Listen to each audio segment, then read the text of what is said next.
Hi good morning दोस्तों, कैसे हैं आप सब। आई होप आप लोग बहुत अच्छे होंगे और पढ़ाई भी आप लोगों की अच्छी चल रही होगी। Good morning Sonia, good morning विशजी, good morning Sakshi, good morning all of you. चलिए आ जाइए क्लास में सभी लोग।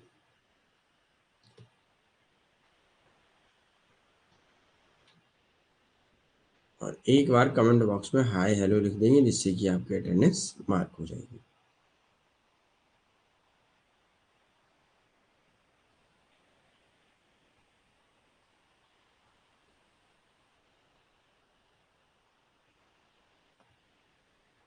चलिए, कैसे हैं आप लोग, पढ़ाई कैसी चल रही है आपकी।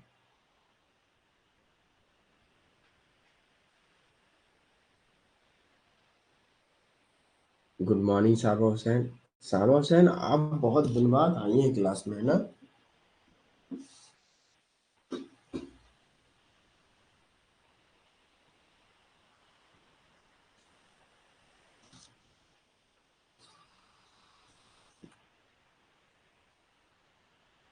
Okay, very good Sakshi. Welcome to session, welcome to filler form. मैं अतुल कुमार आप सबका आज के सेशन में स्वागत करता हूं।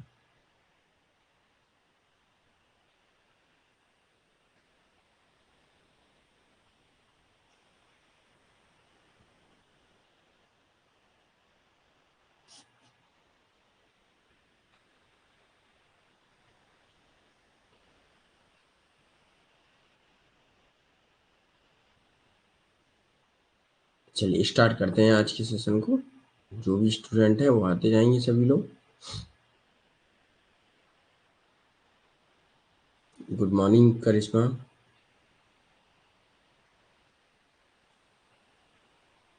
ओ साबा हुसैन, अब तबीयत ठीक है आपकी। ओके, कोई बात नहीं। चलिए, ठीक हो गई हैं आप। दिसंबर में एग्जाम है, तैयारी भी आराम से करते जाइएगा, है ना। पहले स्वास्थ्य, फिर उसके बाद कोई काम, है ना।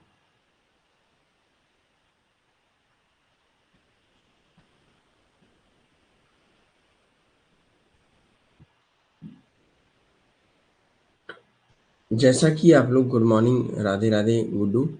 जैसा कि आप लोग, इमरजेंसी प्रोविज़न पहला टॉपिक रहेगा। सॉरी, आज का टॉपिक है इमरजेंसी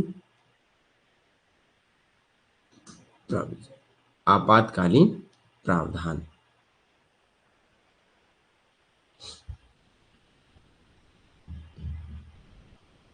भारत में, हमारे देश में इमरजेंसी के कौन-कौन से प्रावधान हैं, इनके बारे में देखेंगे। और प्रधानमंत्री, सॉरी राष्ट्रपति के पास किस आर्टिकल में कौन-सी इमरजेंसी है, उसके बारे में भी हम लोग देखेंगे। और इनकी आवश्यकता क्यों पड़ी, ये भी हम लोग देखेंगे। इनका उद्देश्य क्या है, ये भी हम लोग देखेंगे। अच्छा, आप लोग बताइएगा, इमरजेंसी प्रोविज़न से आप क्या समझते हैं? चलिए आंसर कीजिए सभी लोग।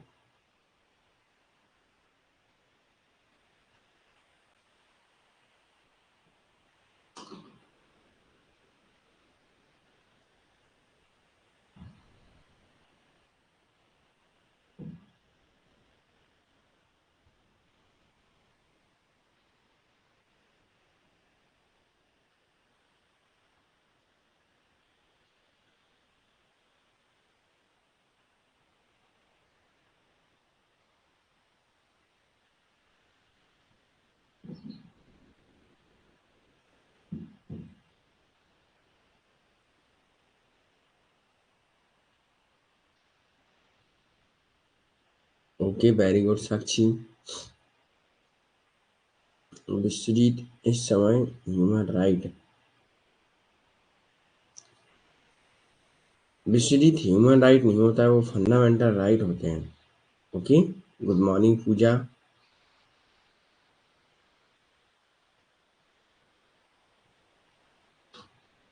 Okay, very good. अच्छा, इसका उद्देश्य क्या होता है, कोई बताएगा? गुड, मैं राधे राधे करिश्मा।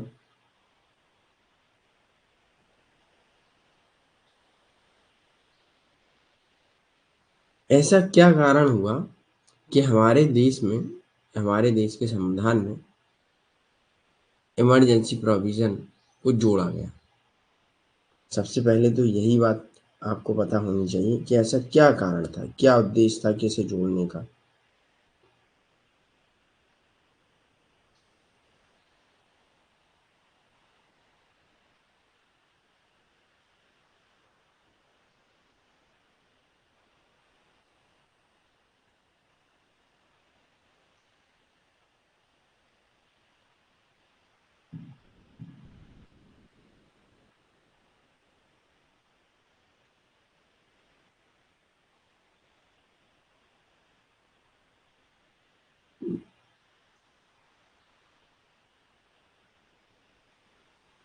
हाँ, वो बात ठीक है, ये नॉर्मल से क्वेश्चन आंसर है। ठीक है, ये बताइए उद्देश्य क्या था कि हमें आपातकालीन प्रावधान जो है वो हमें अपने संविधान में जोड़ना पड़ा।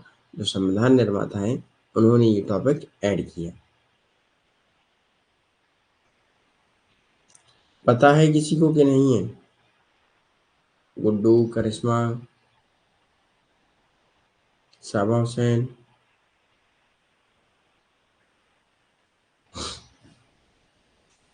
चलिए, नहीं है पता, है ना?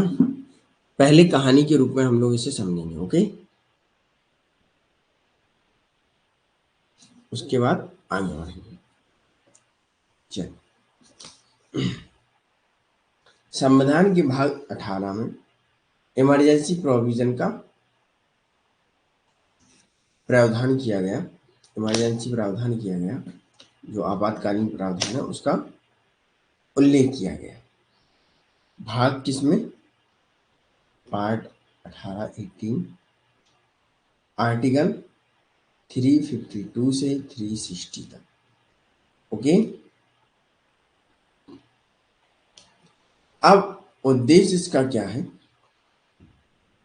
कि वही ये प्रावधान जो है केंद्र को किसी भी असमान स्थिति से निपटने के लिए किए गए, और उद्देश्य इसका ये है कि देश की संप्रभुता, एकता, अखंडता एवं लोकतांत्रिक राजनीतिक व्यवस्था तथा संविधान की सुरक्षा करना है इसका उद्देश्य।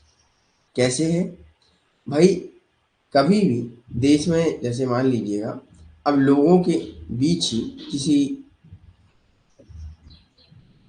स्टेट में, जैसे यूपी, एमपी, आंध्र प्रदेश, इन सब में अगर किसी में स्टेट में, राज्य में, वहाँ राज्य के अंदर युद्ध होने लगा, लोगों के बीच में लड़ाई होने लगी और वहाँ संवैधानिक जो तंत्र है वो विफल हो चुका है, वहाँ गवर्नमेंट नहीं रही, तब ऐसे में क्या होगा कि राष्ट्रपति के पास इतनी शक्ति होगी कि वहाँ जो भी कुछ होगा फिर राष्ट्रपति के अनुसार, अर्थात वहाँ का संवैधानिक तंत्र जो होगा वो विफल होगा तो वो राष्ट्रपति के अंदर आ जाएगा। ओके, वहाँ के जो नियम कानून सब होंगे वो राष्ट्रपति बनाएंगे। अब आप लोगों को एक चीज याद होगी, भारत की जो प्रणाली सिस्टम है वो क्या है? कल मैंने आपको पढ़ाया था, फेडरल सिस्टम और यूनिटरी, मतलब संघीय और एकात्मक दोनों है वो, है ना? ऐसा तो है नहीं कि अमेरिका जैसा वो संघीय व्यवस्था है तो सब संघीय होगा। भारत की स्थिति, भारत इसीलिए सबसे अलग है। जैसे मान लीजिएगा, भारत में स्थिति के अनुसार सारी व्यवस्थाएं चेंज हो जाती हैं। ओके, जैसे कोई भी इमरजेंसी लगती है, कोई भी आपातकालीन,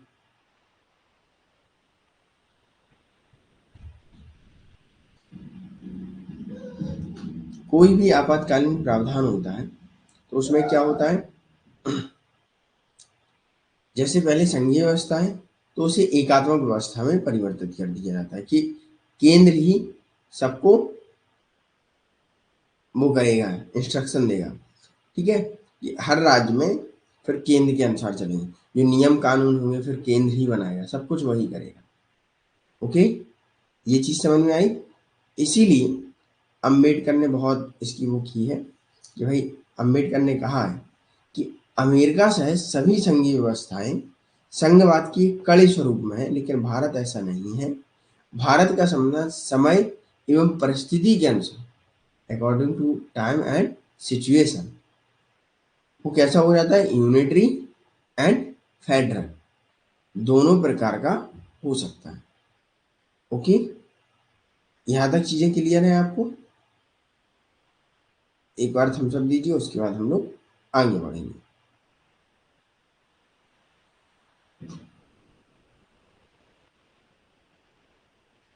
यहां तक क्लियर हुआ?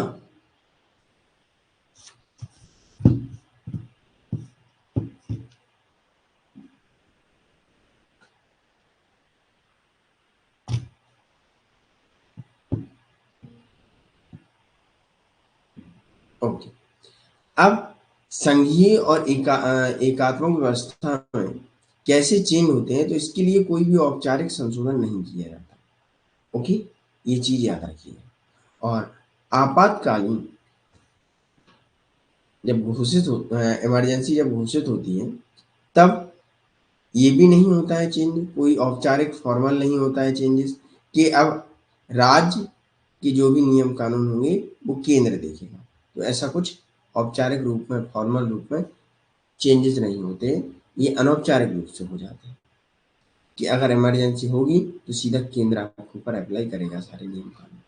ओके,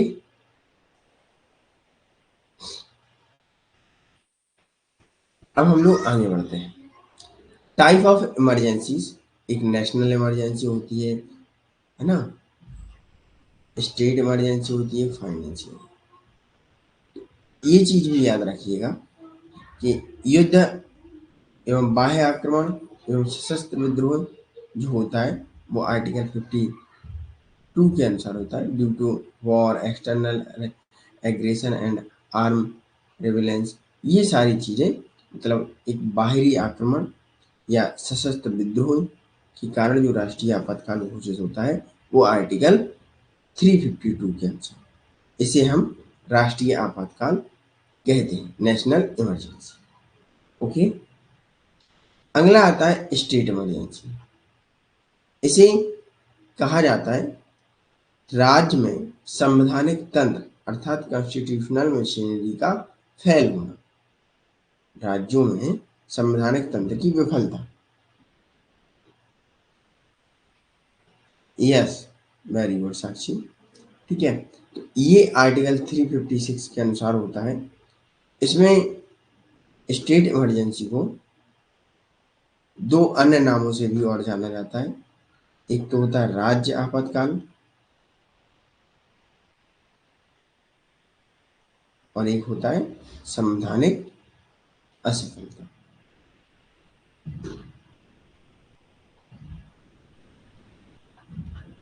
ओके,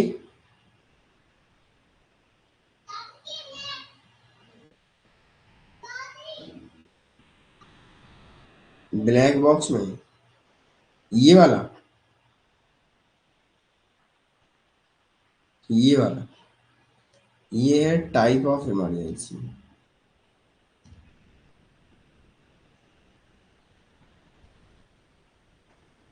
और ये अभी हम बताते हैं आपको, ये फाइनेंशियल इमरजेंसी है। ओके, अच्छा, तो यहाँ आप लोगों को ग्रीन कलर नहीं दिखता है ना येलो, है ना। चलिए अब इसे हम चेंज कर देंगे अगली बार से। ओके,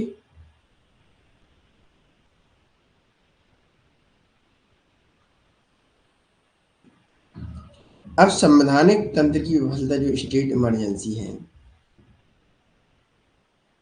उसमें संविधान में इस स्थिति के लिए आपातकाल शब्द का उपयोग नहीं किया गया।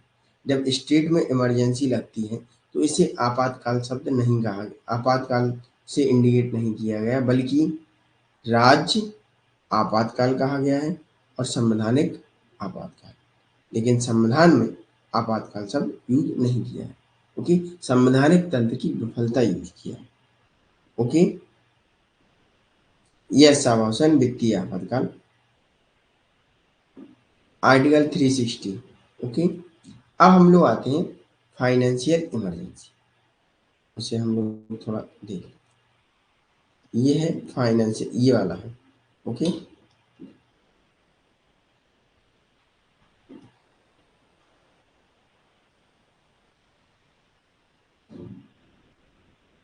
ये वित्तीय आपातकाल।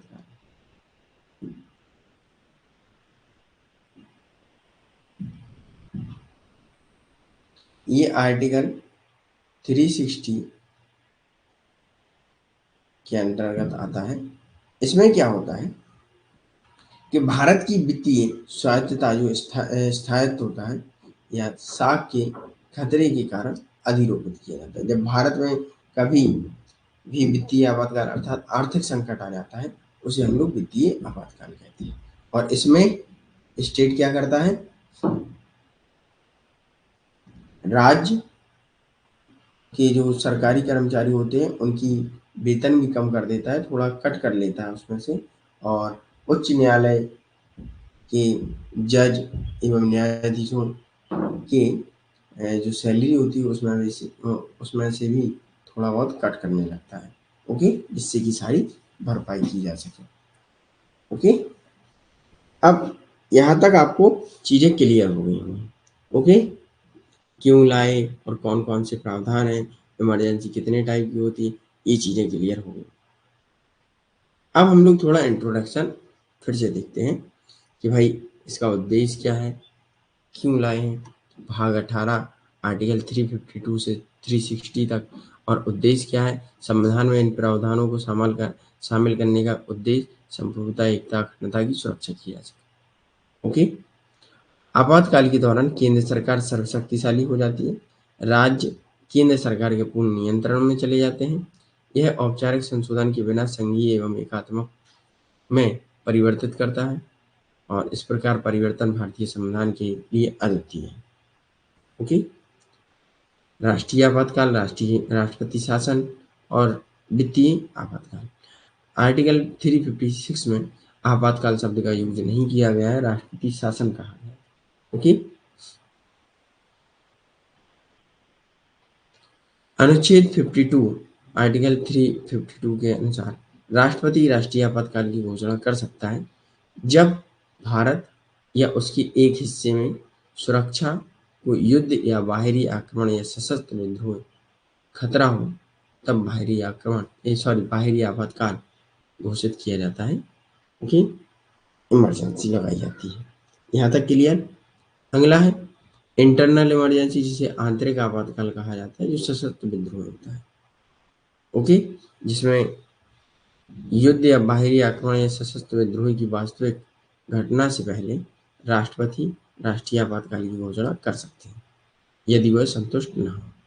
ओके, और आज 1976 में 42 कॉन्स्टिट्यूशन अमेंडमेंट के अनुसार राष्ट्रपति को भारत के एक निर्दिष्ट हिस्से में राष्ट्रीय आपातकाल के संचालन को सीमित करने में सक्षम बनाता है कि भाई, और आर्टिकल 1978 में 44 कॉन्स्टिट्यूशन अमेंडमेंट के द्वारा आंतरिक गड़बड़ी के लिए सशस्त्र विद्रोह शब्द को प्रतिस्थापित किया गया है। अब सशस्त्र विद्रोह किसे कहेंगे, तो इसके लिए सीधा सीधा उन्होंने कहा है कि राष्ट्रपति कैबिनेट से लिखित सिफारिश प्राप्त करने के बाद ही राष्ट्रपति शासन की घोषणा कर सकता है। 44 कॉन्स्टिट्यूशन अमेंडमेंट 1976। ओके, यस, संवैधानिक तंत्र की विफलता।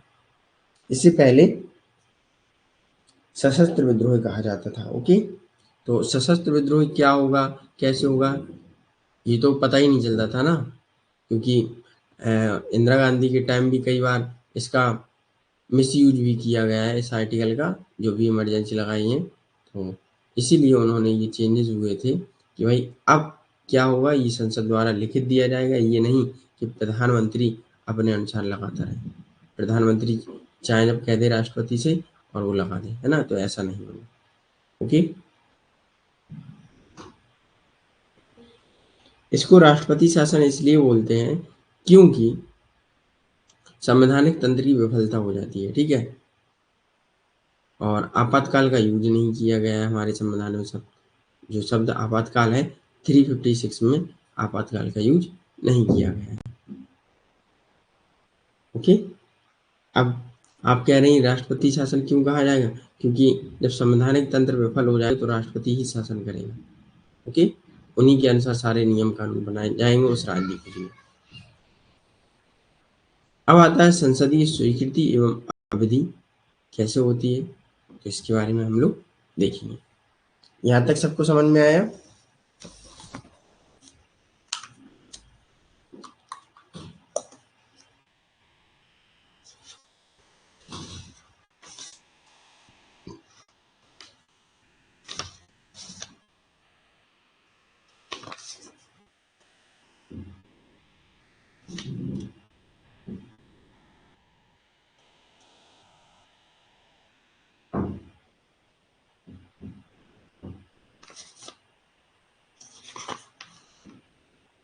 सबको समझ में आया तो एक बार थम्स अप दीजिए, उसके बाद हम लोग आगे बढ़ेंगे। ओके,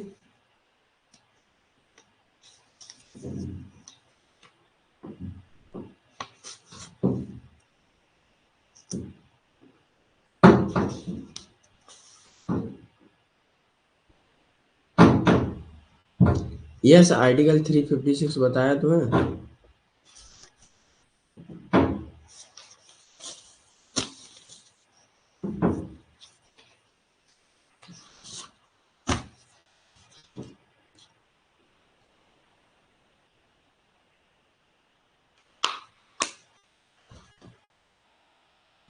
रिपीट करता हूँ। ओके,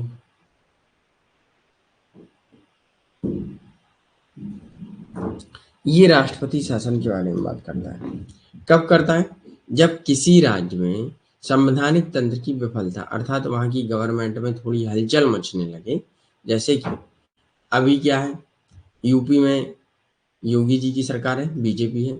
अब इनकी सरकार में थोड़ी हलचल मचने लगी कि भाई कुछ नेता अलग जाके अपनी पार्टी बना लें और शासन राज्यपाल से कहने लगे कि इनकी सरकार में विश्वास नहीं है। योगी जी के जो भी 3-4 जो भी सांसद बचे हैं लास्ट में, तो ये सरकार चला नहीं सकते और सरकार चलाने में असमर्थ है।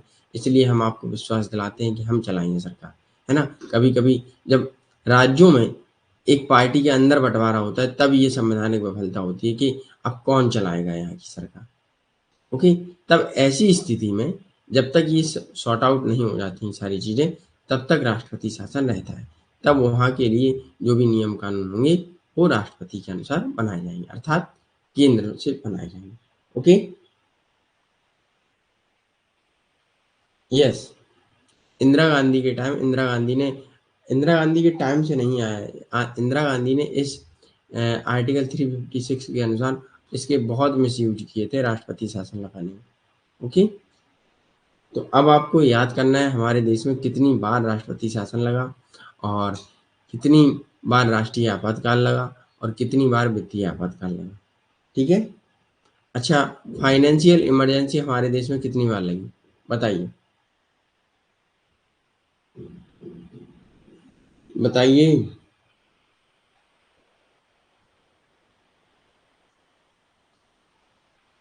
चलिए आगे बढ़ते हैं। ओके, वेरी गुड गुड्डू, एक भी बार नहीं लगी। Okay, 0 time.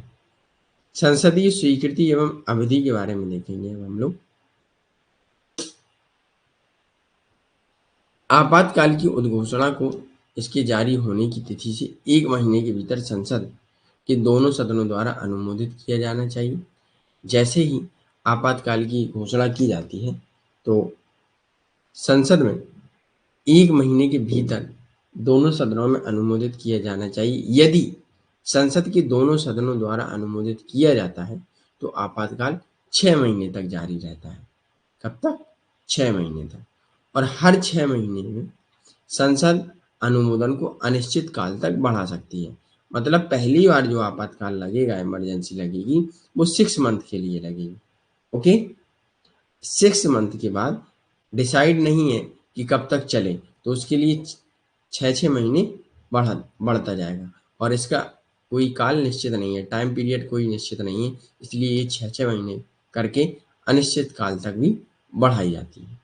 ओके, यदि लोकसभा का विघटन 6 महीने की अवधि के दौरान आपातकाल को आगे जारी करने की मंजूरी के बिना होता है, मतलब अब क्या होता है कि लोकसभा का विघटन हो जाता है और आपातकाल जारी रहता है और आपातकाल को आगे जारी करने की मंजूरी नहीं मिल पाती है, तो ऐसे में उद्घोषणा को लोकसभा के पुनर्गठन के बाद पहली बैठक में 30 दिन तक बनी रहती है। मतलब जैसे कोई इमरजेंसी लगी और वो 6 महीने उसके समाप्त हो गए और यहाँ 6 महीने के अंदर लोकसभा विघटन हो गया, अब आगे भी बढ़ाना है हमें, तो वो आपातकाल जब तक चलेगा जब तक कि नई लोकसभा का पुनर्गठन नहीं होगा और नई लोकसभा का पुनर्गठन होने के बाद 1 महीने तक बनी रहती है इमरजेंसी। ओके, तब 1 महीने के बाद फिर डिसीजन लिया जाएगा कि आपातकाल हटना चाहिए या फिर से जारी होना चाहिए। ओके, क्लियर है यहाँ तक? अगला है आपातकाल की उद्घोषणा या इसे जारी करने का अनुमोदन करने वाले प्रत्येक प्रस्ताव को संसद की किसी भी सदन में विशेष बहुमत से पारित किया जाना, चाहे उच्च सदन हो चाहे निम्न सदन हो। ओके, यहाँ तक क्लियर? ये 6-6 महीने करके बढ़ाया जा सकता है।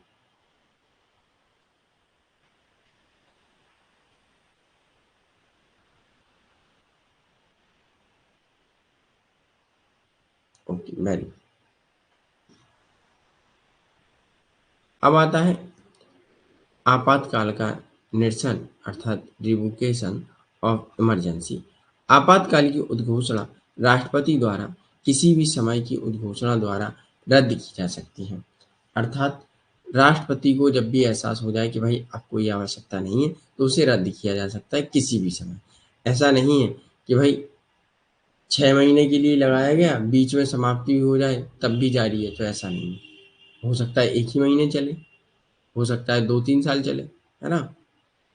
तो ऐसी उद्घोषणा के लिए संसदीय अनुमोदन की अर्थात संसद के आदेश की आवश्यकता नहीं होती, लेकिन इमरजेंसी लगाने के लिए संसद का लिखित रूप से आवश्यक है प्रस्ताव देना, लेकिन रद्द करने के लिए आवश्यकता नहीं है संसद की। Okay, clear?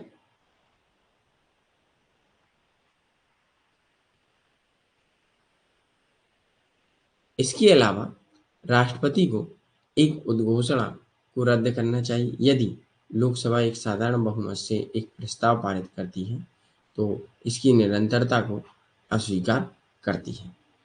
ओके, याद रखिएगा। अब हम लोग आते हैं इफेक्ट्स ऑफ नेशनल इमरजेंसी के प्रभाव क्या पड़ते हैं, तो वो भी हम लोग देख लेते हैं। केंद्र राज्य संबंधों पर भी प्रभाव पड़ते हैं। कैसे? कार्यपालिका एग्जीक्यूटिव पर प्रभाव पड़ते हैं।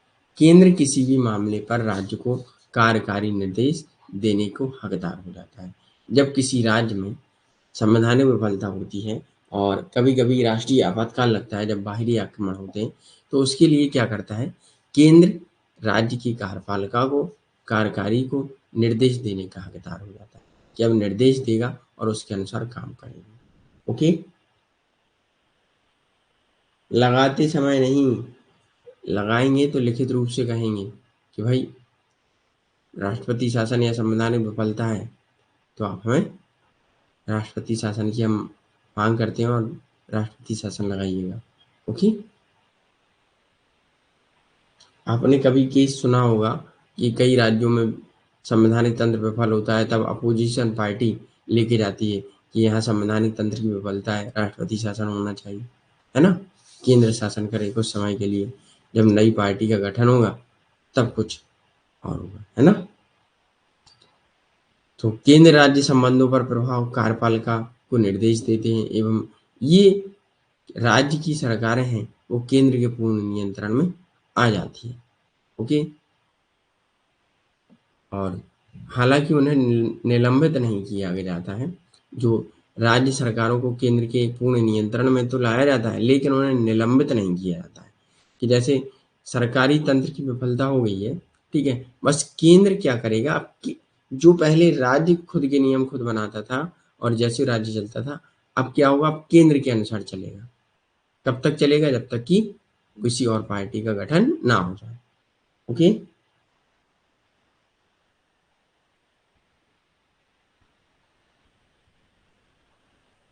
अगला है लेजिस्लेटिव अर्थात विधायिका। संसद राज्य सूची में उल्लिखित किसी भी विषय पर कानून बनाने का अधिकार प्राप्त हो जाता है, अर्थात केंद्र को राज्य की सारी शक्तियां मिल जाती हैं इमरजेंसी के टाइम। ओके, कानून बनाने का अधिकार, विधायी शक्ति संसद की अधिभावी शक्ति के अधीन हो जाती है। राष्ट्रीय आपातकाल के दौरान राज्य के विषयों पर संसद द्वारा बनाए गए कानून आपातकाल होने के 6 महीने बाद पर निष्क्रिय हो जाते हैं। कहने का तात्पर्य ये है, जब तक आपातकाल रहेगा तब तक राज्य केंद्र द्वारा बनाए गए जो भी नियम है वो चलेंगे, और जैसे ही इमरजेंसी समाप्त होगी, आपातकाल समाप्त होगा, वैसे ही तुरंत कानून नहीं होंगे समाप्त, कानून जो है वो 6 महीने बाद ऑटोमेटिक खत्म हो जाते हैं। ओके, ये चीज याद रखिएगा। राष्ट्रपति आपातकाल में राष्ट्रपति राज्य के विषयों पर अध्यादेश जारी कर सकता है, मतलब राष्ट्रपति कुछ भी कर सकता है इमरजेंसी के टाइम। ओके, अगला है फाइनेंशियल। तो राष्ट्रपति केंद्र और राज्यों के बीच राजस्व के संवैधानिक वितरण को संशोधित करता है, अर्थात केंद्र एवं राज्यों के बीच जो भी कंट्रोल डिस्ट्रीब्यूशन होता है ना, जो रेवेन्यू आता है, राजस्व आता है, उसका ड्यूटी डिस्ट्रीब्यूशन वितरण जो होता है, वो संवैधानिक वितरण को संशोधित कर सकता है कि कम दिया जाए या ज़्यादा दिया जाए। ओके, इस तरह का संशोधन वित्तीय वर्ष के अंत तक जारी रहता है और जिसमें आपातकाल का संचालन बंद हो जाता है। ओके, लोकसभा और राज्यसभा विधानसभा के कार्यकाल पर भी प्रभाव पड़ता है। जब राष्ट्रीय आपातकाल की उद्घोषणा चल रही हो तो संसद के कानून द्वारा एक वर्ष में एक बार के लिए लोकसभा के कार्यकाल को उनकी सामान्य अवधि 5 वर्ष से आगे बढ़ाया जा सकता है, और राष्ट्रपति आपातकाल के दौरान संसद राज्य विधानमंडल के सामान्य कार्यकाल को एक बार में 1 वर्ष तक बढ़ा सकती है। जो राज्य विधानसभा के सामान्य कार्यकाल हैं, उनको एक बार में 1 वर्ष के लिए बढ़ाया जा सकता है, जो कि आपातकाल के समाप्त होने के बाद 6 महीने की अधिकतम अवधि के अधीन है। ओके, चलिए आगे बढ़ते हैं। इफेक्ट ऑन फंडामेंटल राइट, मौलिक अधिकारों पर भी प्रभाव पड़ता है हमारे, जब इमरजेंसी लगती है। कैसे पड़ता है? आर्टिकल 20 एंड 21 को छोड़कर मौलिक अधिकारों को राष्ट्रपति राष्ट्रीय आपातकाल 356 352 के तहत निलंबित कर दिया जाता है। सिर्फ आर्टिकल 20 एंड 21 को छोड़कर बाकी सभी को निलंबित कर दिया जाता है। और आर्टिकल 19 के तहत जो 6 प्रकार की अधिकार है, स्वतंत्रताएं, समानताएं हैं,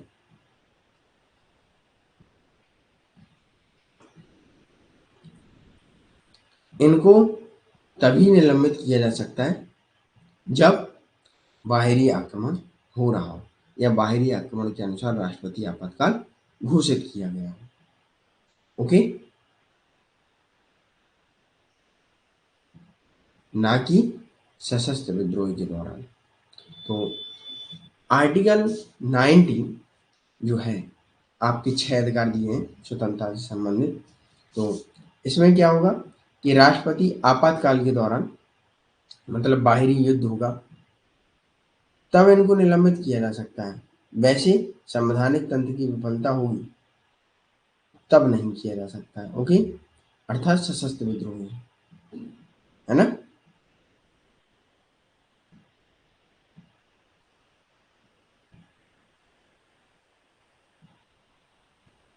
चलिए आगे बढ़ते हैं। अब आता है राष्ट्रपति शासन, president rule, ground of imposition, थोपने के मैदान क्यों थोपे जाते हैं। तो आर्टिकल 355 यह सुनिश्चित करने के लिए है कि केंद्र पर एक कर्तव्य लगाता है कि हर राज्य की सरकार संविधान के प्रावधानों के अनुसार चलती है, और इसका विफल होना अर्थात आर्टिकल 356 लगना। आर्टिकल 356 राज्य में संवैधानिक मशीनरी अर्थात संवैधानिक तंत्र की विफलता के मामले में केंद्र राज्य सरकार को अपने अधीन लेता है, और जिसे राष्ट्रपति शासन या राज्य या संवैधानिक आपातकाल के रूप में जाना जाता है। आर्टिकल 355 याद रखिए, 356 याद रखिए। आर्टिकल 356 राष्ट्रपति को उद्घोषणा जारी करने का अधिकार देता है यदि वह संतुष्ट है कि ऐसी स्थिति उत्पन्न हो गई है जिससे कि राज्य की सरकारें नहीं चला सकती, राज्य की सरकार जो है वो नहीं चल सकती, या जो भी वहाँ पार्टी है वो सरकार नहीं चला सकती, तब राष्ट्रपति ऐसी उद्घोषणा कर सकता है। ओके। आर्टिकल 365 जब भी कोई राज्य केंद्र के किसी निर्देश का पालन करने या उसे लागू करने में विफल रहता है तो राष्ट्रपति के लिए यह मानना वैध होगा कि ऐसी स्थिति उत्पन्न हो गई है कि राज्य की सरकार नहीं चल सकती। अब जब केंद्र से कोई आता है, कोई सुविधा आती है या कोई निर्देश आता है, तब कोई राज्य चलाने में असमर्थ होता है, तब कह दिया जाता है कि भैया आपके यहाँ संवैधानिक तंत्र की विफलता हो गई है, इसलिए आप नहीं चला पा रहे। Okay, clear. अब आता है पार्लियामेंट्री अप्रूवल एंड ड्यूरेशन, कब तक चलेगा और कब समाप्त होगा। इसके लिए राष्ट्रपति शासन लगाने की उद्घोषणा को उसके जारी होने की तारीख से 2 महीने के भीतर संसद द्वारा दोनों सदनों द्वारा अनुमोदित किया जाना चाहिए। यदि राष्ट्रपति की उद्घोषणा उस समय जारी की जाती है जब लोकसभा को भंग कर दिया गया हो, या लोकसभा का विघटन 2 महीने की अवधि के दौरान उद्घोषणा की स्वीकृति के बिना होता है, तो राष्ट्रपति शासन की पहली बैठक 30 दिन तक बना रहता है, और लोकसभा अपने पुनर्गठन के बाद बशर्ते कि राज्यसभा इसे मंजूरी भी दे दी। लोकसभा 30 दिन के भीतर इसे फिर से पारित करने के लिए राज्यसभा की मंजूरी भी आवश्यक है।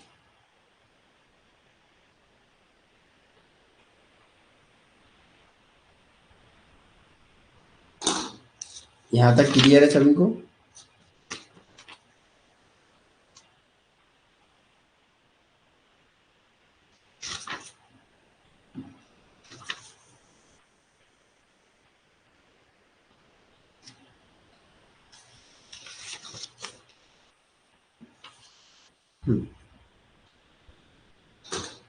साक्षी क्या कह रही है, आर्टिकल 365 कैसे हुआ, ये तो 360 तक है, कहाँ है?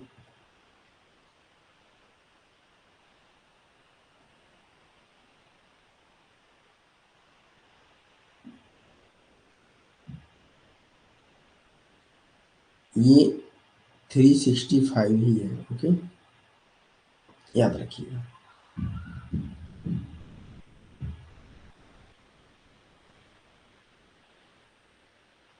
थ्री 356 है। अब आता है आर्टिकल 358 आता है, 359 आता है ना। तो 358 किससे संबंधित है? आपातकाल में आर्टिकल 19 के प्रावधानों का रोक लगाता है, स्थगन करता है। ओके, आर्टिकल 359 आपातकाल में भाग 3 में जो भी अधिकार दिए गए हैं उनको लागू करना होता है और स्थगित करना होता है। ओके, चलिए, तो अब आप बताइएगा बिहार में कितनी बार राष्ट्रपति शासन लगा है?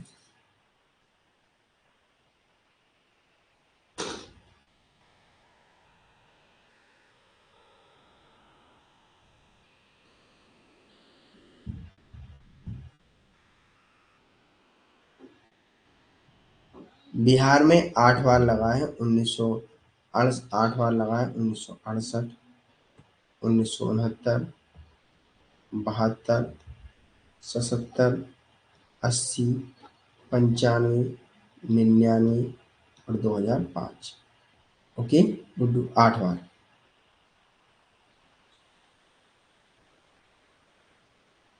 उत्तर प्रदेश में कितनी बार लगा है?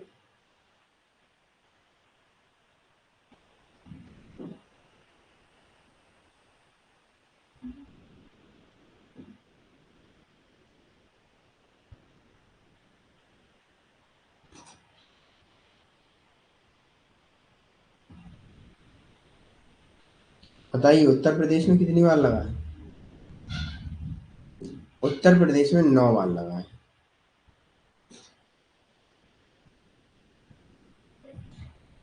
9 बार।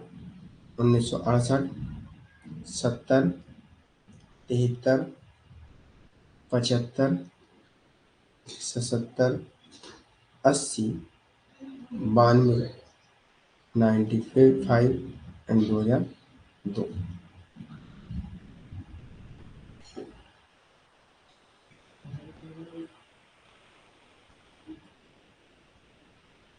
सबसे ज्यादा मणिपुर में लगा है। Okay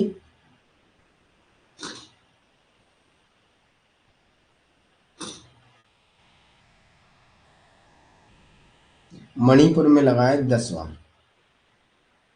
okay 10 time. 67 में 2 बार लगा 67, और आपका 69, 73, 77, 79, 81, 92।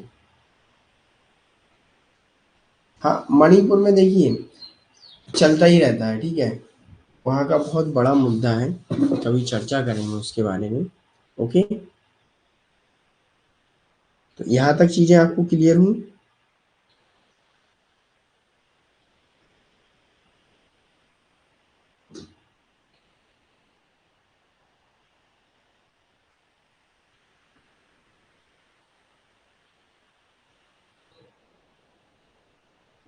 क्या बताना है साक्षी फिर से?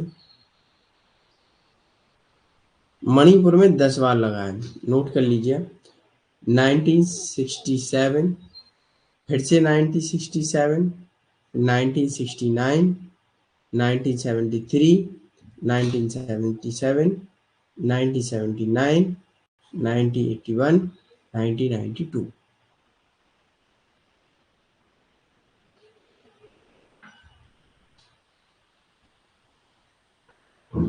हो गया?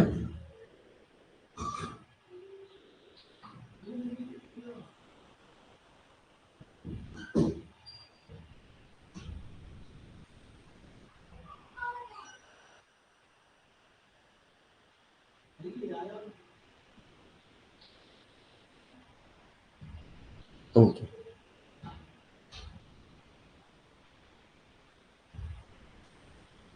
चलिए, पार्लियामेंट अप्रूव कब करती है ये भी हमने बता दिया। यदि अनुमोदित हो अर्थात अप्रूव्ड हो तो राष्ट्रपति शासन 6 महीने तक जारी रहता है। इसे संसद की मंजूरी के बाद 6 महीने या 6 महीने में अधिकतम 3 साल के लिए बढ़ाया जाता है। ओके प्रत्येक उद्घोषणा साधारण बहुमत से पारित की जा सकती है और 1 वर्ष से अधिक राष्ट्रपति शासन को एक बार में 6 महीने तक ही बढ़ाया जा सकता है और 6 महीने करके लास्ट तक 3 साल तक ले जाया जाता है। अब नहीं होता है तो फिर दोबारा से चुनाव होते हैं। राष्ट्रपति आपातकाल की उद्घोषणा पूरे भारत में या राज्य के किसी भी हिस्से में लागू होनी चाहिए और चुनाव आयोग यह प्रमाणित करना होगा कि संबंधित राज्य की विधानसभा में आम चुनाव नहीं हो सकते हैं। अगर हो सकते हैं तो फिर राष्ट्रपति शासन समाप्त हो जाता है और चुनाव करवा देते हैं, और नहीं होते तो चुनाव आयोग डिसाइड करता है यहाँ चुनाव हो सकते हैं या नहीं। ओके चलिए, वित्तीय आपातकाल है ये भी थोड़ा पढ़ लीजिएगा, है ना, संसद की स्वीकृति कब होती है, ये सारी चीजें।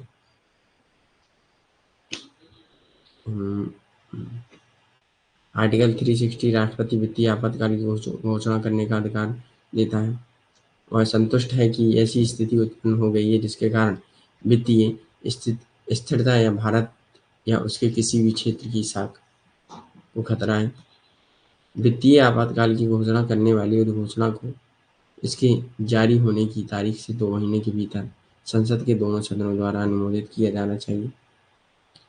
यदि वित्तीय आपातकाल की अधिघोषणा उस समय जारी की जाती है जब लोकसभा को भंग कर दिया जाता है, तो लोकसभा का विघटन 2 महीने की अवधि के दौरान उद्घोषणा के अनुमोदन के बिना होता है और ये पहली बैठक के 30 दिन के भीतर पुनर्गठन के बाद लोकसभा का बशर्ते राज्यसभा के बीच समय की मंजूरी होना चाहिए, तभी होता है। ओके, तो इसे थोड़ा पढ़िएगा। ओके, मैंने ऑलरेडी आपको नोट्स अपलोड कर दिए थे, तो आप लोगों को समझ में आया होगा।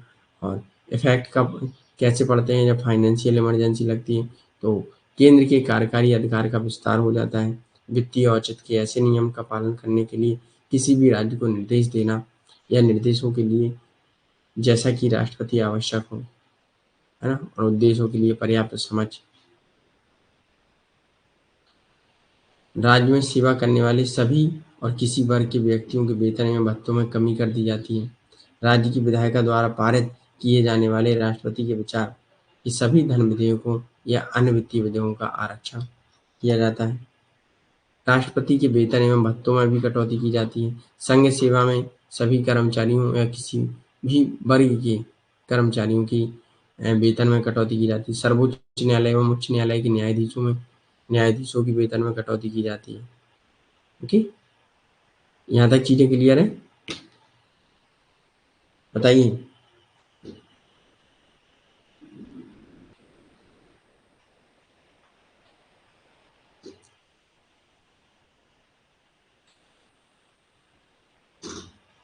ओके, अब आपातकालीन जो प्रावधान है तो इनकी थोड़ी बहुत आलोचना भी की गई है। आलोचना की क्या की गई है? जैसे इंदिरा गांधी के टाइम जो इमरजेंसी लगती थी, केंद्र में राज्यों में भी इंदिरा गांधी की सरकार थी, और इंदिरा गांधी इमरजेंसी जब लगाती थी जब उन्हें डर होता था कि हमारी गवर्नमेंट गिरने वाली है। ओके, तो इसलिए इसे कहा गया है ये राष्ट्रपति की क्या है, एक तानाशाही। ओके, ये राज्यों की जो वित्तीय स्वायत्तता होती है उसका निरर्थक हो जाएगी। मतलब राज्यों का जो फाइनेंशियल कंडीशन होती है, राष्ट्रपति शासन बार बार लगाए जाएंगे, तो उससे क्या होगा, राज्य कभी अपनी भलाई में कर ही नहीं पाएगा कुछ, वो तो केंद्र के अनुसार चलेगा। राइट,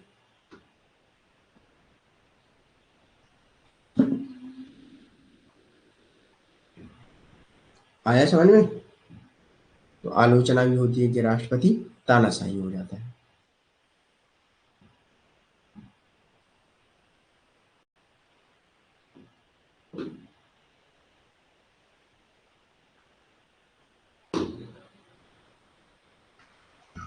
यस, उन्होंने गलत तरीके से यूज किया था ना अपनी शक्तियों का।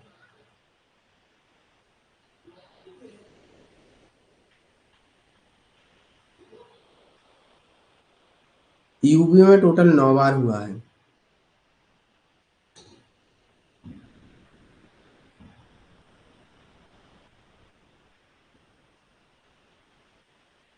अच्छा, जम्मू कश्मीर में कितनी बार हुआ है, कोई बताएगा? और कब हुआ है?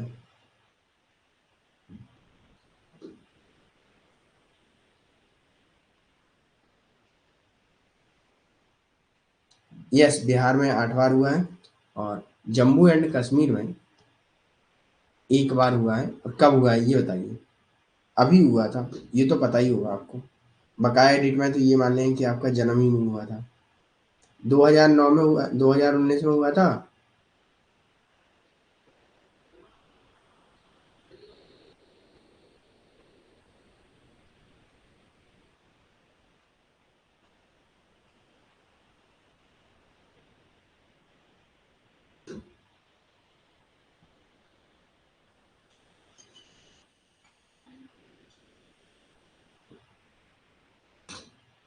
ओके,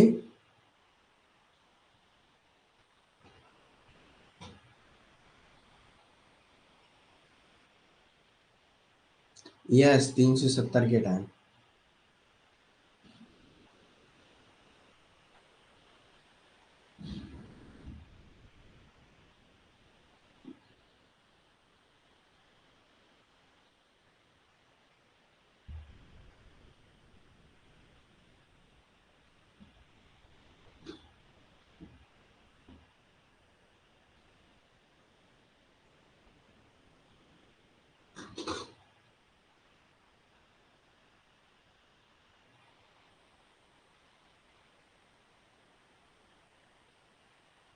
चलिए, तो यहाँ तक सभी को समझ में आया है ना।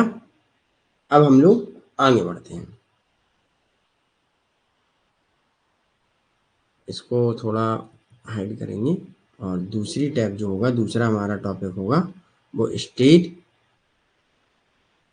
लेजिस्लेचर होगा। एंड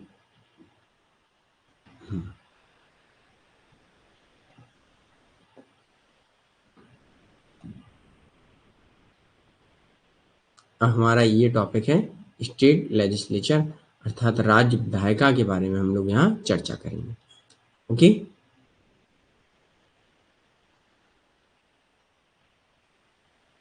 राज्य विधायिका।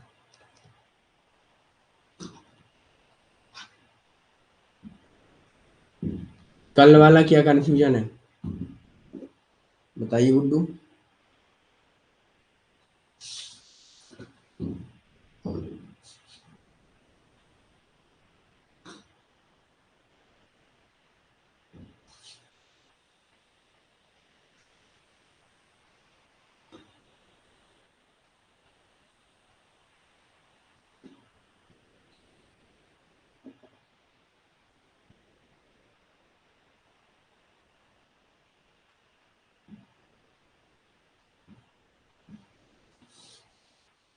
चलिए, अब मैं कल से चेंज कर दूंगा इस कलर को, ब्लैक, और आपको रेड नहीं दिखता है ना, एक ग्रीन नहीं दिखता है।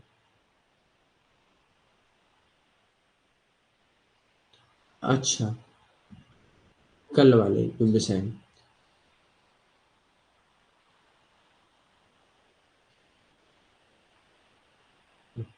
गुड्डू, मैं आपको अब ये है कि क्लास के एंड में या फिर कल ही करेंगे, क्योंकि मुझे कल याद नहीं रहा, तो मैंने जो फाइनल सोर्स थे वो मैंने भी नहीं देखे हैं, तो मैं आपको कल कर दूं, कोई प्रॉब्लम?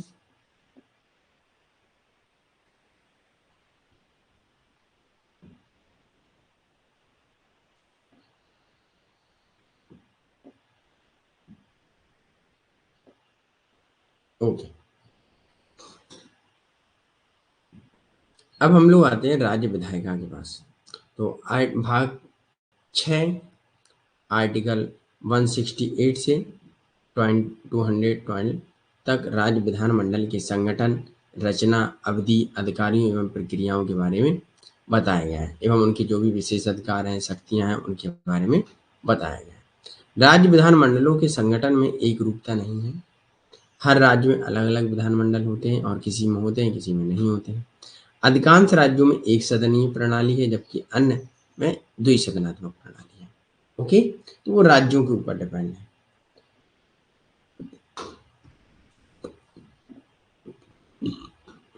तो स्टेट लेजिस्लेटिव काउंसिल परिषद की अधिकतम शक्ति विधानसभा की कुल शक्ति का 1/3 निर्धारित की जाती है, और न्यूनतम शक्ति 40 निर्धारित की जाती है। मतलब मिनिमम जो लोग होने चाहिए वो 40 होने चाहिए, और अधिकतम जो होंगे वो 1/3 होंगे। इसका अर्थ है कि परिषद का आकार संबंधित राज्य की विधानसभा के आकार पर निर्भर करता है। जितना उसका विधान सभा होगा, उतना उसका विधान परिषद होगा। ओके, ऐसा राज्य कि विधायी मामलों में सीधे निर्वाचित सदन की प्रधानता सुनिश्चित करने के लिए किया जाता है।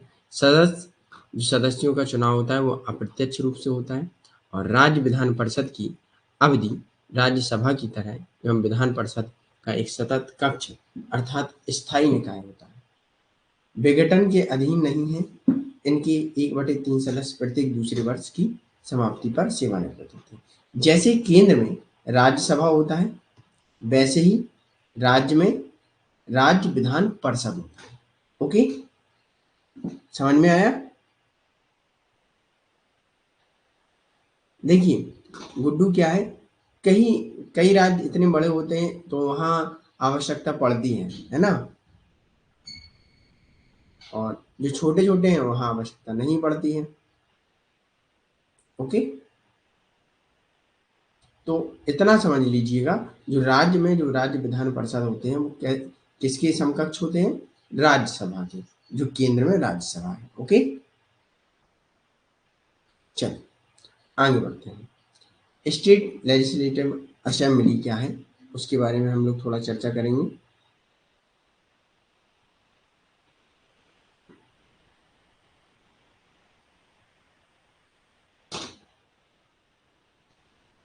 विधानसभा में सार्वभौमिक वयस्क मताधिकार के आधार पर लोगों द्वारा सीधे चुने गए अर्थात विधानसभा लेजिस्लेटिव असेंबली चुने गए प्रतिनिधि होते हैं। इसमें अधिकतम जो 500 होते हैं और न्यूनतम 60 तय की गई है।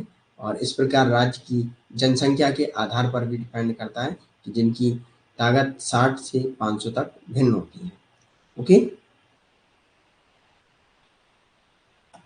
वो तो स्टेट के ऊपर डिपेंड करता है।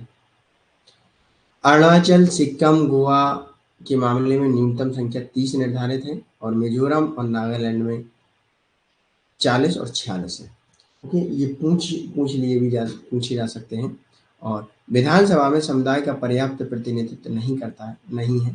राज्यपाल एंग्लो इंडियन समुदाय से एक सदस्य को नामित कर सकता है। सेम जैसे ही पहले राज्यसभा होता था वैसे ही हमारे राज्य विधान परिषद में भी है। यह प्रावधान आर्टिकल 104 संशोधन द्वारा समाप्त कर दिया है। एंग्लो इंडियन को नामित करने के लिए जो नामित किए जाते थे, अपॉइंट किए जाते थे, उनको बंद कर दिया है। राज्य विधानसभा की अवधि लोकसभा की तरह होती है। विधानसभा एक सतत कक्ष नहीं है, वह सामान्य अवधि 5 वर्ष होती है। विधानसभा है उसमें क्या है कि जैसे केंद्र में लोकसभा होती है। ओके, ये चीज याद रखिएगा, है ना? यहां तक क्लियर?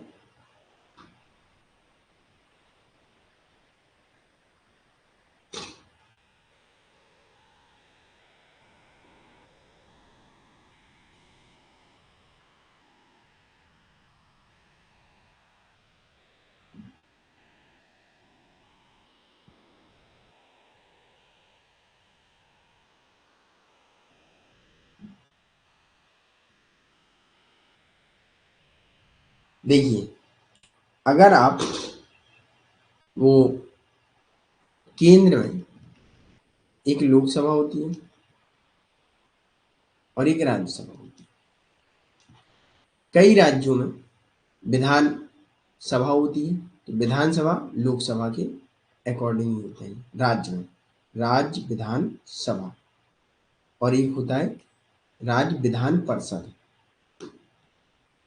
जो राज्यसभा को इंडिकेट करता है।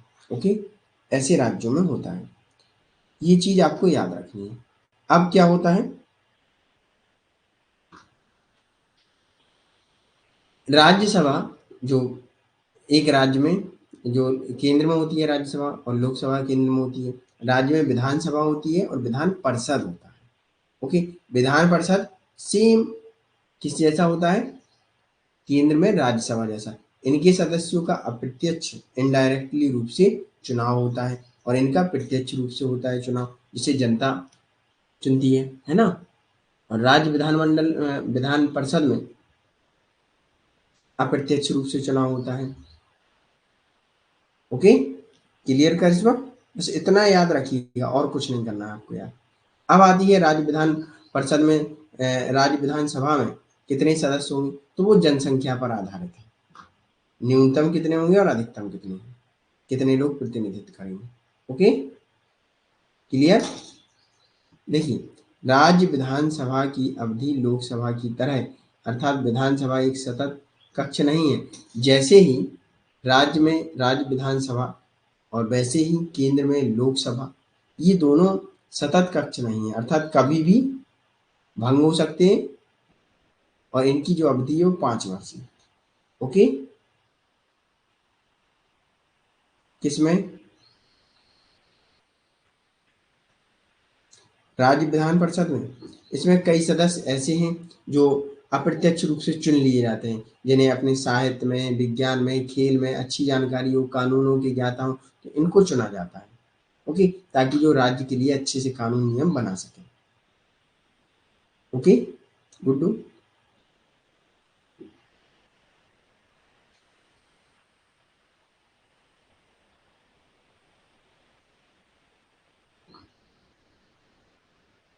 अच्छा, आगे बढ़ते। क्वालिफिकेशन क्या होनी चाहिए इनकी? वह भारत का नागरिक होना चाहिए। उसे इस उद्देश्य के लिए चुनाव आयोग द्वारा अधिकृत एवं व्यक्ति के समक्ष शपथ दिलाना चाहिए, मतलब चुनाव आयोग के सामने अर्थात चुनाव आयोग उसे शपथ दिलाएगा। ओके, और उस पर हस्ताक्षर करना होगा, जो भी शपथ पत्र होगा उस पर। विधान परिषद के मामले में उसकी आयु कितनी होनी चाहिए? 35 वर्ष से कम नहीं होनी चाहिए। और विधानसभा के मामले में 25 वर्ष से कम नहीं होनी चाहिए। उसके पास संसद द्वारा निर्धारित अन्य योग्यताएं होनी चाहिए।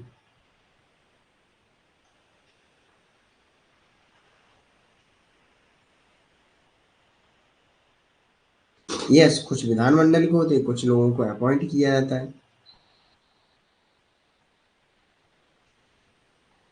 हाँ, विधानसभा सभी राज्यों में होती है, लेकिन विधान परिषद राज्यों की जनसंख्या पर डिपेंड करती है। ओके, जो छोटे राज्य होंगे वहाँ आवश्यकता ही नहीं है। चलिए, राज्य विधानमंडल के पीठासीन अधिकारी विधानसभा अध्यक्ष, विधानसभा उपाध्यक्ष हो, विधानसभा के सभापति, विधान परिषद में सभापति, और सभापति का चुनाव परिषद अपने सदस्यों में से ही करती है। विधान परिषद में उपसभापति भी होता है। जैसा लोकसभा में अध्यक्ष होता है और राज्यसभा में सभापति होता है, वैसा ही राज्य के अंदर विधानसभा में अध्यक्ष और उपाध्यक्ष होता है, और विधान परिषद में सभापति और उपसभापति होता है। ओके,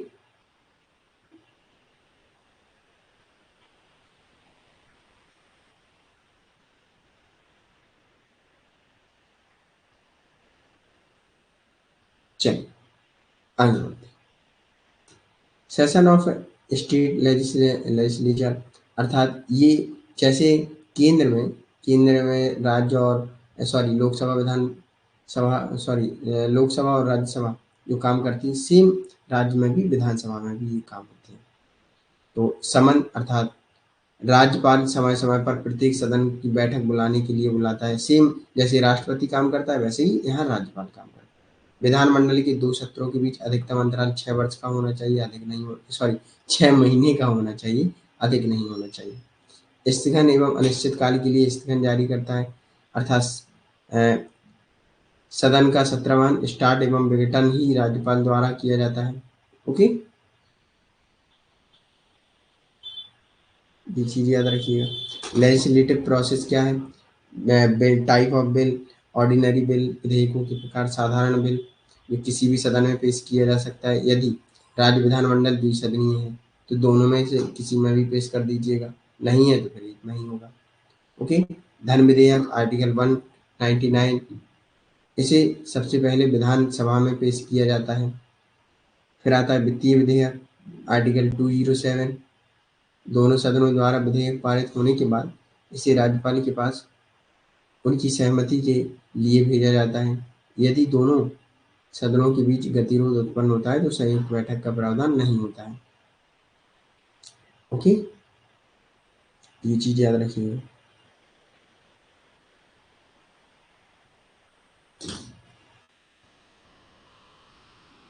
यहाँ तक क्लियर? अब आते हैं हम लोग prime minister and council of minister, प्रधानमंत्री एवं काउंसिल ऑफ मिनिस्टर के बारे में पढ़ेंगे कि क्या है ये। यहाँ तक किसी को कोई डाउट हो तो पूछिएगा, नहीं तो अब हम लोग प्राइम मिनिस्टर प्रधानमंत्री के बारे में पढ़ेंगे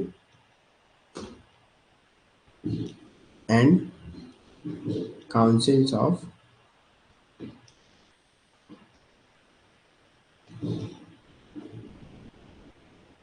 मिनिस्टर्स। ओके,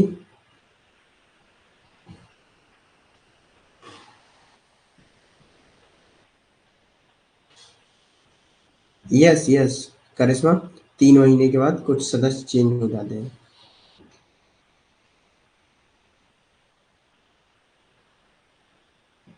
सेम उसी जैसा चलता है राज्य विधान वो विधानसभा जैसा। ओके, सॉरी, लोक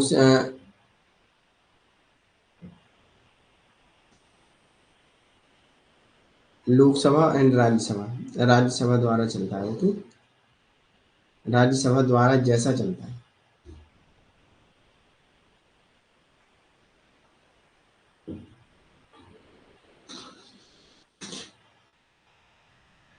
रुकिए मैं एक बार कंफर्म कर लेता हूँ। ओके।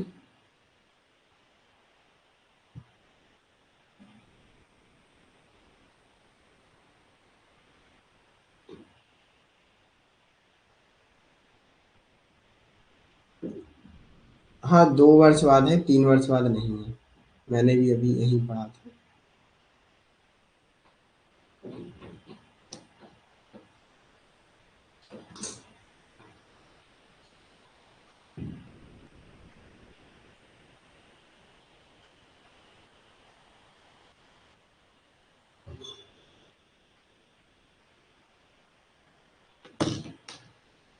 2 वर्ष बाद होता है। ओके। 1/3 सदस्य जो होते हैं वो प्रत्येक दूसरे वर्ष की समाप्ति पर सेवानिवृत्त होते हैं। Okay. Good morning Vipin. Centre में भी सेम चलता है, 2 वर्ष बाद।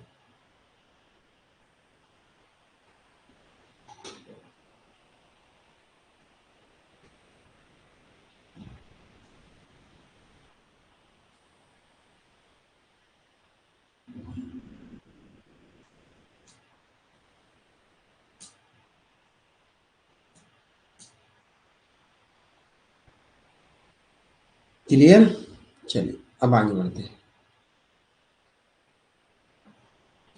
अब prime minister and council of minister, उनकी मंत्रिपरिषद एवं प्रधानमंत्री के बारे में यहाँ पढ़ेंगे। एक बार थम्स अप दीजिए तब हम लोग आगे बढ़ेंगे।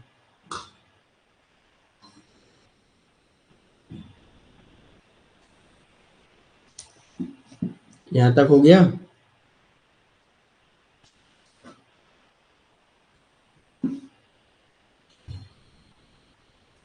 Okay, very good.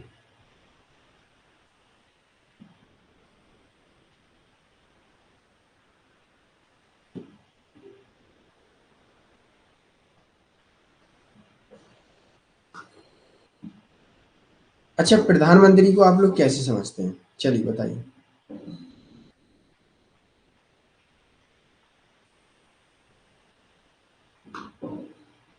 राष्ट्रपति है वो तो कार्यकारी है, ओनली सिर्फ नाम मात्र का है ना? लेकिन रियल में उसके कार्य कौन करता है? प्रधानमंत्री। और प्रधानमंत्री के लिए जो मैं मंत्रिपरिषद बनाई जाती है वो किसके लिए काम करती है? प्रधानमंत्री के लिए। ओके।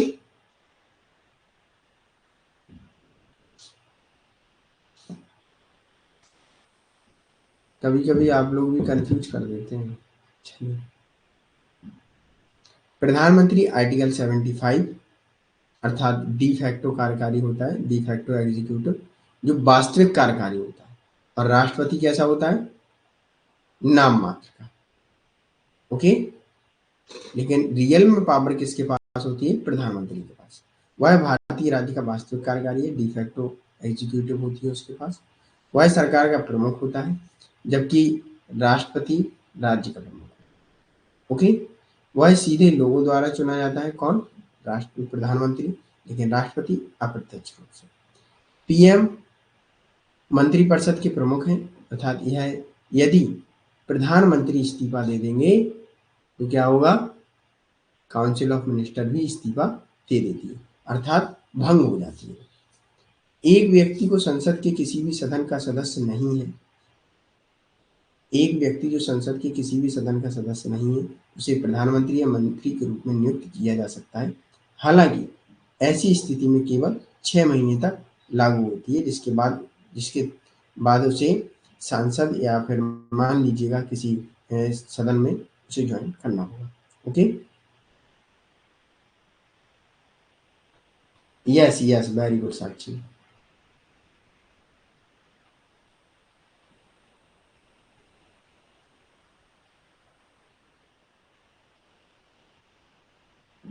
राष्ट्रपति के नाम से होता है सब।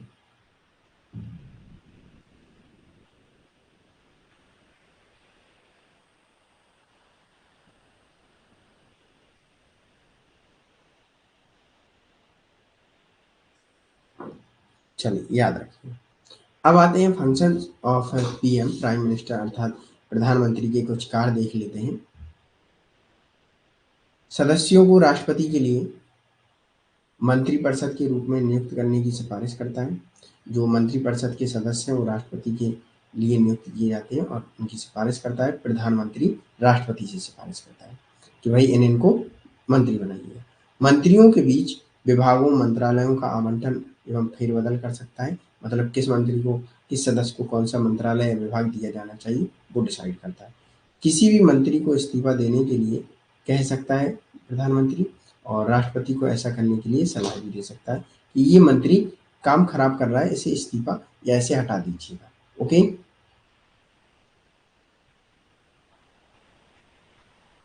Yes yes.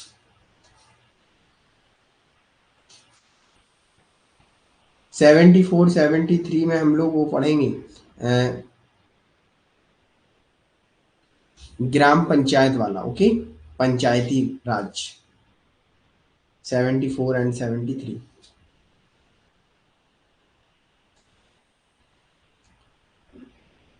मंत्रिपरिषद तब तक मौजूद रहती है जब तक पीएम के इस्तीफा या पीएम की मृत्यु के साथ बाहर नहीं निकल जाता है। यदि उसका भी काम भी भंग एवं इस्तीफा दे सकता है। ओके। राष्ट्रपति पीएम की अध्यक्षता वाली मंत्रिपरिषद की सलाह के बिना कार्य नहीं कर सकता है।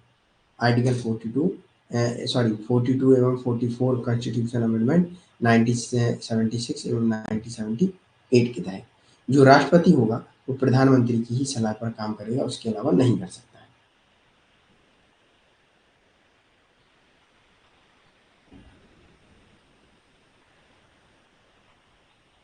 ओके, चलिए आगे बढ़ते हैं। काउंसिल ऑफ मिनिस्टर मंत्रिपरिषद क्या है उसके बारे में हम लोग थोड़ा देख लेते हैं। प्रधानमंत्री की अध्यक्षता वाली मंत्रिपरिषद वास्तविक कार्यकारी प्राधिकरण है जो हमारी राजनीतिक प्रशासनिक प्रणाली है। अनुच्छेद 74 मंत्रिपरिषद की स्थिति से संबंधित है। मंत्रिपरिषद की स्थिति क्या होगी? ओके, आर्टिकल 74 और आर्टिकल सॉरी शायद है कॉन्स्टिट्यूशन अमेंडमेंट 73 एवं 74।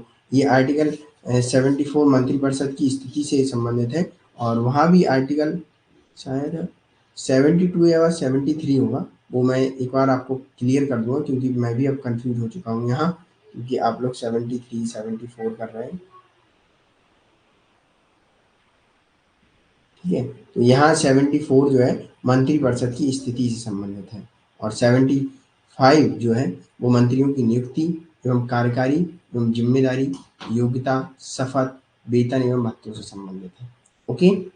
कॉम अर्थात पीएम सहित काउंसिल ऑफ मिनिस्टर की कुल ताकत एलएस अर्थात लोकसभा के 75% सॉरी 15% से अधिक नहीं होनी चाहिए। ये 91 कॉन्स्टिट्यूशन अमेंडमेंट 2003 द्वारा जोड़ा गया कि जो लोकसभा होगी वो 15% से अधिक नहीं होनी चाहिए।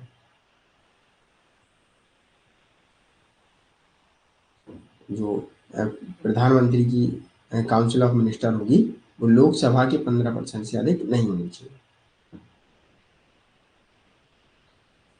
देखिए, अब हम एक चीज आपको बता दें कि भाई 72 साक्षी अभी जो पढ़ रहे हैं वो पढ़िएगा, क्योंकि हम भी कंफ्यूज हो जाते हैं जब आप क्वेश्चन लिखते हैं कि सर 72 राष्ट्रपति की क्षमादान शक्ति है, तो वो आगे पढ़ेंगे हम लोग, है ना। अभी जो पढ़ाया जा रहा है वो उस पर फोकस करो, नहीं ऐसे आप भी कंफ्यूज होगे हम भी कंफ्यूज होंगे। जो पढ़ रहे हैं उस पर ध्यान दे नहीं पाओगे आप लोग। ठीक है साक्षी, आप क्या, हम भी होंगे और जो भी स्टूडेंट उसको देख रहे हैं कमेंट को वो भी होंगे कंफ्यूज। इसलिए प्रेजेंट टाइम में जो पढ़ाया जा रहा है वो पढ़िएगा।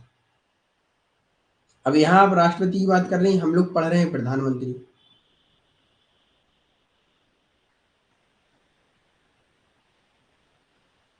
है ना। तो ये चीजें ध्यान दीजिएगा थोड़ा।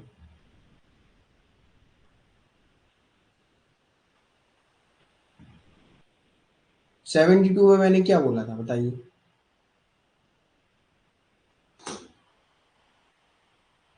74 है, 75 है, और कुछ है ही नहीं है 72। 42 बोला था, 44 बोला था कॉन्स्टिट्यूशन अमेंडमेंट।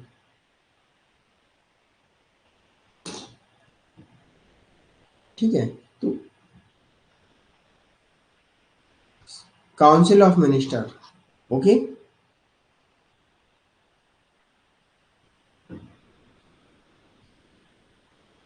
के ओ एम नहीं है, वो सी ओ एम है, काउंसिल ऑफ मिनिस्टर। ये है शॉर्ट है इसका। अब काउंसिल ऑफ मिनिस्टर के कार्य क्या है? पीएम की अध्यक्षता वाली जो मंत्रिपरिषद है, उसकी राजनीतिक प्रशासनिक व्यवस्था को चलाने के लिए एक जिम्मेदार है और कार्यकारी कार्यों के अभ्यास में राष्ट्रपति को सहायता एवं सलाह देता है। आर्टिकल 74 के अनुसार और 42 एवं 44 कॉन्स्टिट्यूशन अमेंडमेंट जो हुआ था 76 एवं 78 में, जो सामूहिक रूप से लोकसभा के प्रति उत्तरदायी होंगे। ओके, अब आता है कैबिनेट की समितियां क्या है, अर्थात कैबिनेट कमेटीज। तो अतिरिक्त संवैधानिक निकाय हैं ये, वे कमेटी के भारी कार्यभार को, ये लोग कमेटी जो बनाई जाती है, ये अपनी मंत्रिपरिषद एवं प्रधानमंत्री के कार्यों को संभालते एवं देखते हैं। तो ये एक भारी कार्यभार को कम करने के लिए इनका गठन किया जाता है कमेटियों का। वे दो प्रकार की होंगी, एक स्थायी और एक तदर्थ। मतलब एक स्टैंडिंग होगी और एक एड हॉक होगी। तो एड हॉक का मतलब आप लोग समझ लीजिएगा, तदर्थ का मतलब होता है कि वो कमेटियां सिर्फ इसलिए गठित की जाती हैं कि ये जब तक, जैसे मान लीजिए कोई केस है, ठीक है, कोई केस के लिए जब हम कहते हैं कि सीबीआई का गठन कीजिए, तो सीबीआई, जैसे मान लीजिए कोई केस हुआ, सीबीआई का गठन सिर्फ उसी समय तक होगा, उस कमेटी में वही लोग होंगे जिनको इंक्लूड किया गया होगा, सिर्फ वो लोग उसी केस को देखेंगे और वो केस समाप्त होने के बाद उस कमेटी का, और जो सीबीआई की कमेटी बनाई गई थी, वो खत्म हो जाती है। जैसे केस खत्म वैसे कमेटी खत्म। और यहाँ कुछ स्थायी कमेटी है, कुछ तदर्थ। तदर्थ का मतलब होता है जैसे केस खत्म वैसे कमेटी खत्म, और स्थायी कमेटी जो रेगुलर बनी रहती है। ओके, तो वे समय की आवश्यकताओं और स्थिति की आवश्यकताओं के अनुसार प्रधानमंत्री द्वारा स्थापित किए जाते हैं। उनकी सदस्यता 3 से 8 तक भिन्न होती है। ओके, यहाँ तक क्लियर सभी को?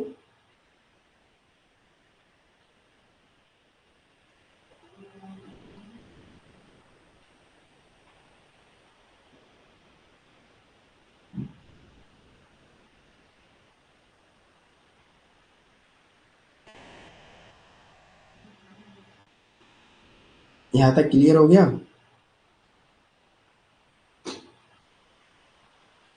साक्षी, Karishma, Pankaj, Pooja, Guddu, Vipin. Okay, very good, शाबाश है। चलिए आगे बढ़ते हैं। अब 2019 में संशोधन हुए हैं, तो 8 कमेटियां हैं।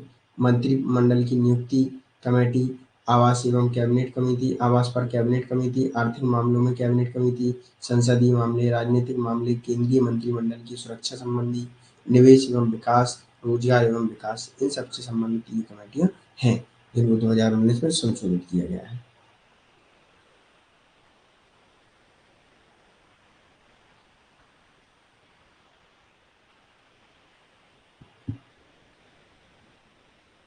यस यस, वही तो हम बता रहे हैं करिश्मा, केस खत्म तो उनका काम भी खत्म। ओके, तो यहाँ तक ये चीजें हैं। अब आपकी ये कमेटी भी आपको याद रखना है कि कौन कौन सी कमेटी है। जब हम लोग एक स्पेशल कमेटीज के बारे में पढ़ेंगे, विशिष्ट समितियां या संवैधानिक निकाय, इन सब के बारे में कल हम लोग डिस्कस करेंगे। यहाँ तक अब आपको क्लियर है?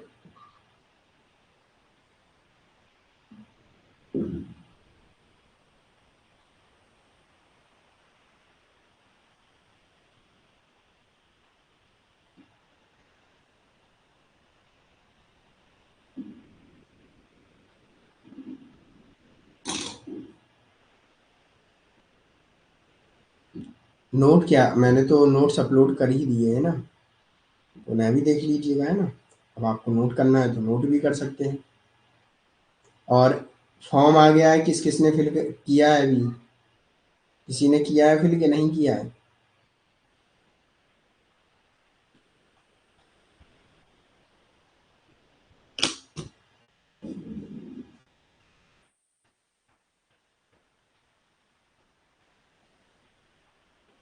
साक्षी, उसकी लिस्ट तो आपको स्वयं बनानी पड़ेगी। हम तो बस करा सकते हैं, इतना हमें टाइम नहीं कि हम लिस्ट बनाएं, है ना। नहीं तो अगर किसी बुक में होगा तो मैं उसकी फोटो खींच के ग्रुप में भेज दूंगा।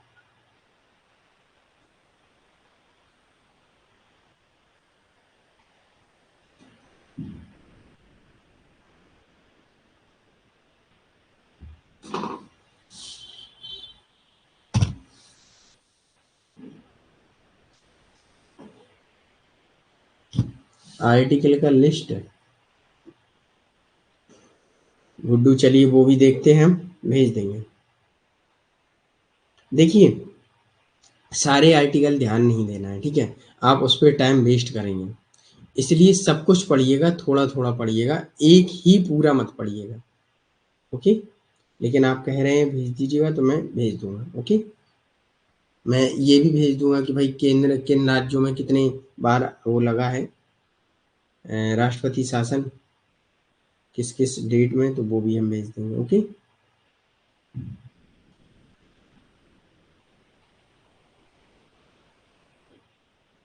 करिश्मा आपके पास है तो ग्रुप में भेज दीजिएगा, ओके? ग्रुप में मैंने भेजा था, चलिए मैं भेज दूँगा, ओके? देखिए सावा हुसैन, अब आप कह रही हैं आप क्या, ये अधिकतर सभी लोगों के साथ होता है कि सर एग्ज़ाम के पहले बीमार हो गए हैं और फिर एग्ज़ाम दें क्या ना दें। हमें ये बताइए, एग्ज़ाम ना देने से क्या प्रॉफ़िट है आपका? कोई प्रॉफ़िट है? नहीं है। आप कितने भी बीमार हों, ठीक है? एग्ज़ाम ज़रूर देने जाइए। मैंने जब अपना एग्ज़ाम दिया था, सच बताऊँ तो मुझे उस दिन मुझे खुद पता नहीं था, मेरी तबीयत बहुत ख़राब थी, लेकिन एग्ज़ाम देने के बाद 1 दिन बाद मैंने अपना चेकअप कराया था, तो मुझे टाइफाइड था, ठीक? और मैंने एग्ज़ाम दिया था। मुझे लग रहा था कि मुझे नॉर्मल बुखार है, मेरी तबीयत बहुत ख़राब थी उस समय। मैंने कहा देखिए एग्ज़ाम छोड़ने से कोई फ़ायदा तो होगा नहीं, अगर एग्ज़ाम छोड़ने से आपका कोई फ़ायदा है, तो कोर्स बिल्कुल छोड़िएगा, ठीक है? फ़िलहाल मुझे नहीं लगता कि एग्ज़ाम छोड़ने से आपका कोई फ़ायदा होगा, ठीक है? तो एग्ज़ाम दीजिएगा, एग्ज़ाम देने से आपको फ़ायदा है, ना कि एग्ज़ाम छोड़ने से।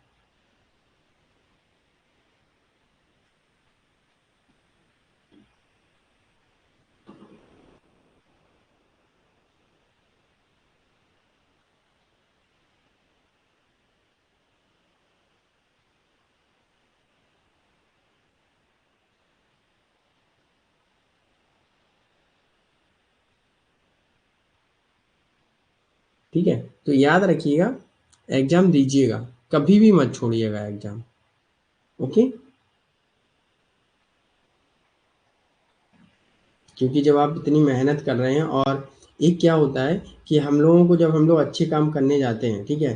तभी समस्याएँ आती हैं, ये भी मान लीजिएगा, ठीक? जैसे जब आप लोग हाई स्कूल और इंटर के जब वो देते थे एग्ज़ाम, तो उस समय बहुत डर लगता होगा आपको क्योंकि वो आपके जीवन की पहली स्टार्टिंग वो होती थी बोर्ड परीक्षा जिसमें इतना प्रेशर होता है आपके ऊपर कि आप सोचते हैं कि क्या होगा, फेल नहीं हो जाएँगे।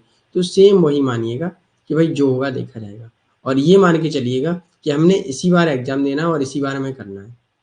और जो इतना पता है कि जो एग्ज़ाम के टाइम बीमार होते हैं, वो कुछ हटके ही अलग करते हैं। ठीक है?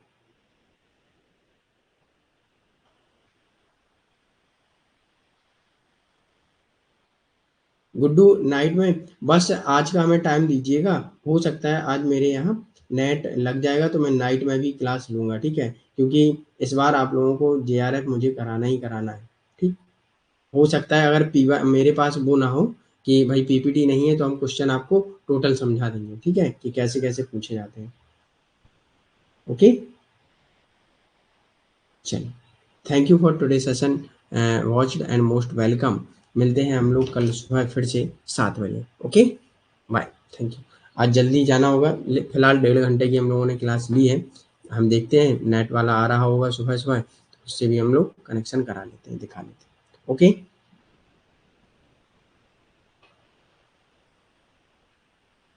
Okay, bye. और हो सकता है कल से आपको मेरी पिक्चर दिखने लगेगी, ठीक है? आज मैं पूरा सेटअप कर लूँगा, टाइम मिला तो। क्योंकि काफ़ी टाइम हो गया, चेहरा आपने मेरा नहीं देखा, है ना?